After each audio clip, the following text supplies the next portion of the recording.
अभी ना high tea का टाइम है। हम लोग एक्चुअली बहुत जल्दी आ गए क्योंकि सेल्यूलर जेल का जो पार्ट है हमारा वो जल्दी हो गया। This resort is so cool. ये हमने यहाँ नहीं स्टे किया है बट हमने जिनसे बुक किया है they had arranged high tea over here. This is actually very beautiful. ये पूल है, दिस इज़ द व्यू।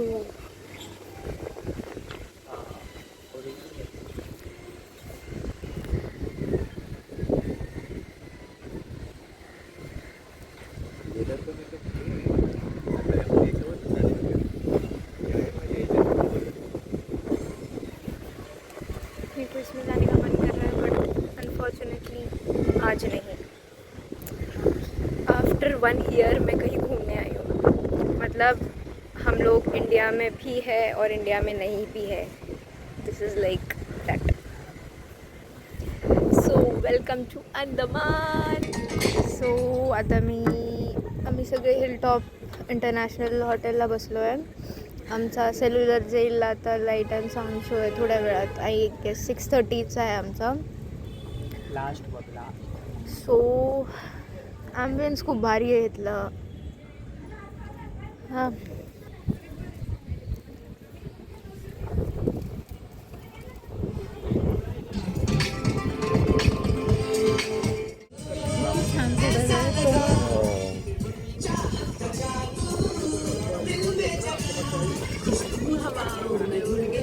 धड़कन को आशिकी मिल गई, कभी अब मचल मचल मचल गई। लाला रे लाला रे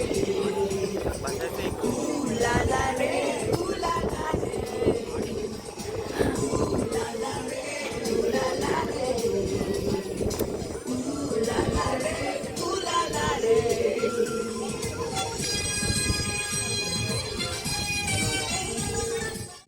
जाना रे ओ जान जान रे ओ जान जान रोका टोका दिल को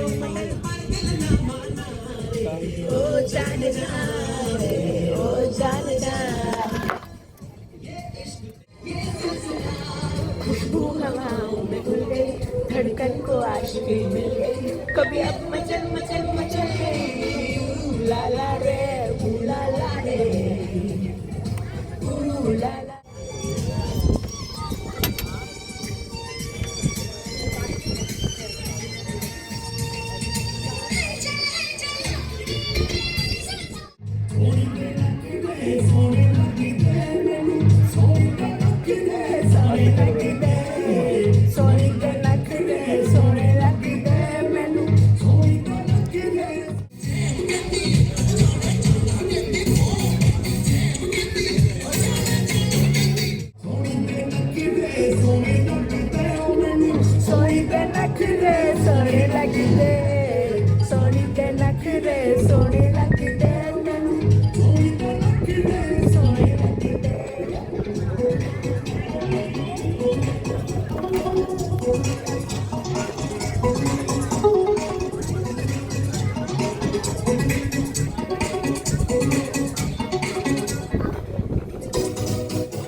सनसेट होतोय मागे ऑलमोस्ट आता फक्त 5 o'clock झालेत आणि इथे सनसेट होतोय। फक्त 5 o'clock झाले। इथे सनसेट खूप लवकर होतो। आय मीन 5 o'clockला सनसेट होतो, 6 वाजता इथे पूर्ण अंधार झालेला असतो। आणि मॉर्निंगला सुद्धा बाय 4-4:30 सनराईज होतो। सो इथे डे आणि नाईट खूप अर्ली आहे। हां भाई की फोटो।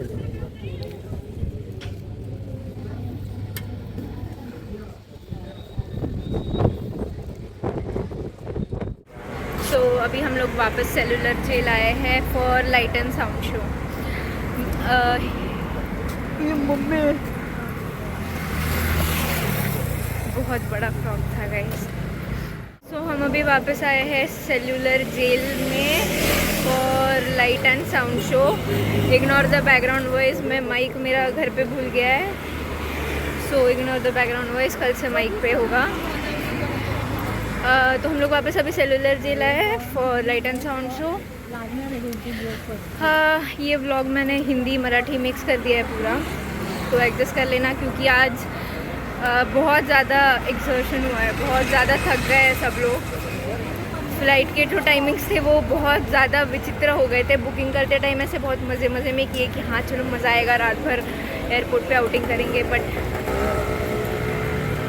ऊपर से लेओवर भी था बहुत टाइम तक बेंगलुरु पे, लेकिन वो लेओवर इतना ज़्यादा समझ में नहीं आया, but turbulence and all those things बहुत थे मुंबई में। पता नहीं इस वेदर में क्या, पता नहीं, बट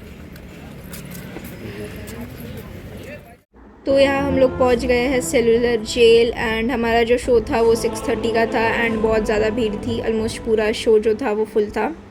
सुबह जिस जेल को देखा उस जेल की हिस्ट्री जानने मिलने वाली है, ये बात सुन के ही मुझे बहुत ज़्यादा एक्साइटमेंट हो रहा था एंड मुझसे जितना पॉसिबल हो सके मैं ये हिस्ट्री जो है वो आपके साथ शेयर करूँगी through this vlog, so watch till and.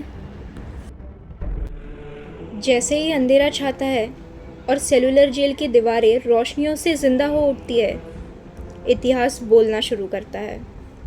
ये है सेलुलर जेल, जिसे काला पानी के नाम से जाना जाता है।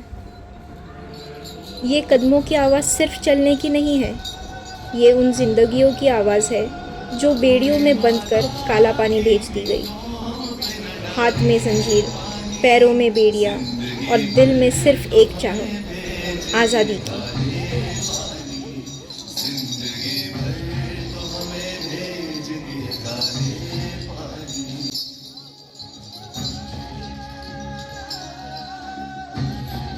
सेलुलर जेल सिर्फ कैद का स्थान नहीं था, ये अत्याचार, जुल्म और इंसानियत को तोड़ने की जगह थी। रोज़ मारपीट, भूख और कठोर मेहनत ताकि क्रांतिकारियों का हौसला टूट जाए।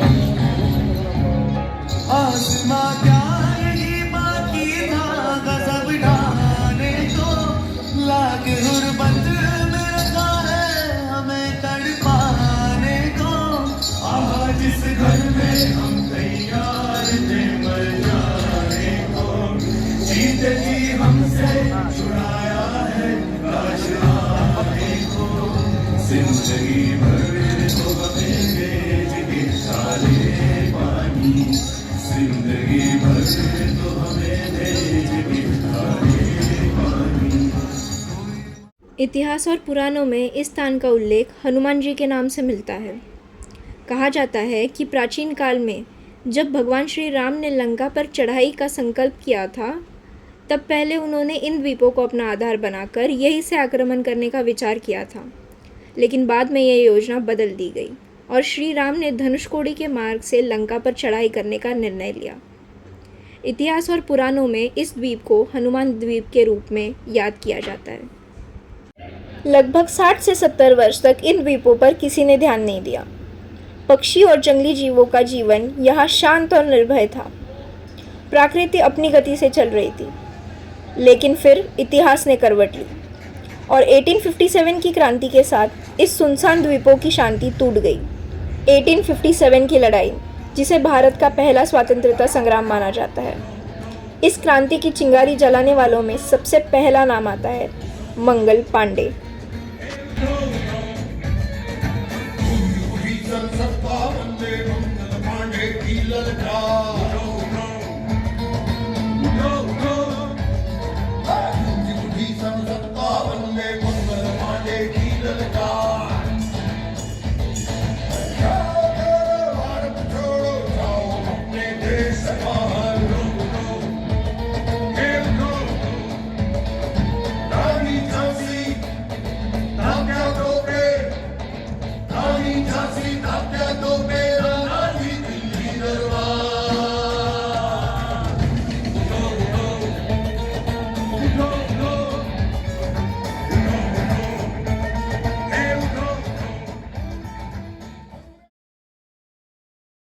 एटीन 1857 के क्रांति के बाद ब्रिटिश हुकूमत डर गई थी। उन्होंने फैसला किया कि क्रांतिकारियों को देश से इतना दूर भेज दिया जाए जहां से वापस आना लगभग नामुमकिन हो। इसलिए चुना गया अंडमान का ये सुनसान द्वीप, जिसे लोगों ने काला पानी के नाम से जाना। 1896 में सेलुलर जेल का निर्माण शुरू हुआ। इस जेल को बनाने के लिए खुद कैदियों से ही मजदूरी करवाई गई। उनसे जंगल कटवाए गए, पत्थर तुड़वाए गए और इस जेल की दीवारें भी उन्हीं के हाथों से बनवाई गई। इस जेल का डिज़ाइन बहुत ही सोच समझकर बनाया गया था। 7 ब्लॉक वाली इस जेल में हर सेल अलग अलग था, ताकि कोई कैदी किसी दूसरे कैदी से बात ना कर सके। हर कोठरी तनाई की सज़ा थी, जहाँ सिर्फ अंधेरा, खामोशी और इंतज़ार था। 1906 तक ये जेल पूरी तरीके से तैयार हो चुकी थी और फिर शुरू हुआ काला पानी का वो दौर, जहाँ आज़ादी के दीवानों को कैद किया गया। सेल्यूलर जेल के इस आंगन में खड़ा ये पुराना पीपल का पेड़ इतिहास का खामोश गवाह है। इसने अपनी आंखों के सामने इस जेल को बनते देखा और उन हजारों क्रांतिकारियों का दर्द और बलिदान महसूस किया है। ये पेड़ आज भी उन कहानियों को अपने अंदर समेटे हुए खड़ा है।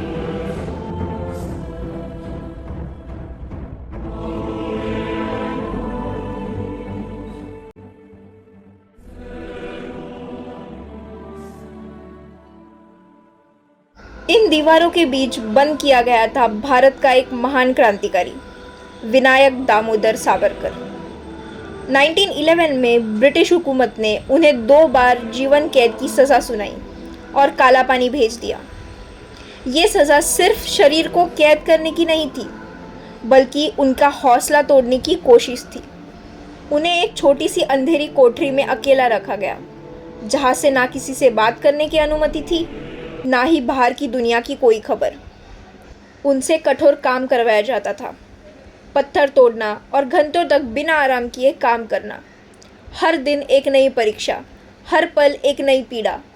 लेकिन इतने अत्याचार के बावजूद वीर सावरकर का हौसला कभी नहीं टूटा।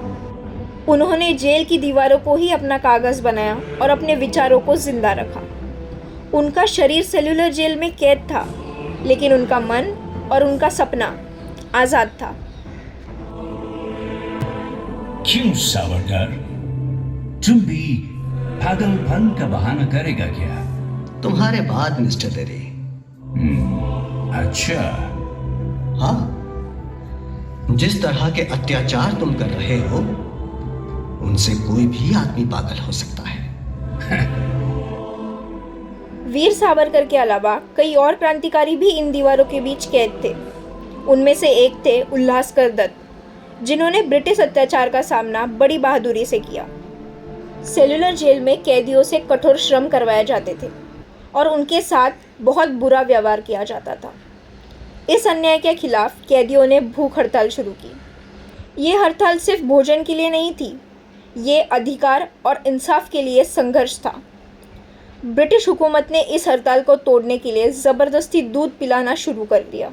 इस कठोर प्रक्रिया के दौरान एक वीर कैदी ने अपनी जान गंवा दी। उनकी शहादत ने सेल्यूलर जेल के अंदर विरोध की एक नई लहर जगा दी। सभी कैदी एकजुट हो गए और उनका संघर्ष और भी मजबूत हो गया। उनकी आवाज़ें अब सिर्फ दीवारों तक सीमित नहीं थी, बल्कि पूरे देश तक पहुंच गई थी। देश के महान नेता महात्मा गांधी, जवाहरलाल नेहरू और रविंद्रनाथ टैगोर ने उनके संघर्ष को सलाम किया। धीरे धीरे सेल्यूलर जेल के कैदियों की रिहाई शुरू हुई, लेकिन इतिहास ने एक और कठिन मोड़ ला दिया, दूसरा विश्व युद्ध। दूसरे विश्व युद्ध के दौरान अंडमान पर जापानी सेना ने कब्जा कर लिया। इस दौरान भी कई लोगों ने अपनी जान गंवा दी। 1943 में नेताजी सुभाष चंद्र बोस यहाँ आए और पहली बार इस धरती पर तिरंगा लहराया। अगस्त 1945 में ये युद्ध समाप्त हुआ और सेल्यूलर जेल के अत्याचार का दौर भी धीरे धीरे ख़त्म हो गया। 2 साल बाद 1947 में भारत आज़ाद हो गया। आज सेल्यूलर जेल एक निशानी के रूप में खड़ी है, उन सब वीर क्रांतिकारियों की याद में जिन्होंने अपनी जान कुर्बान करके हमें आज़ादी दी। ये सिर्फ एक जेल नहीं है, ये भारत के बलिदानों की अमर कहानी है। और यहाँ खड़े होकर दिल से उन सब वीर क्रांतिकारियों को नमन, जिनकी बलिदानों के वजह से आज हम आज़ाद हैं। ये जगह हमेशा याद दिलाती रहेगी कि आज़ादी की कीमत क्या थी। सच में ये सिर्फ एक जगह नहीं, ये एक एहसास है।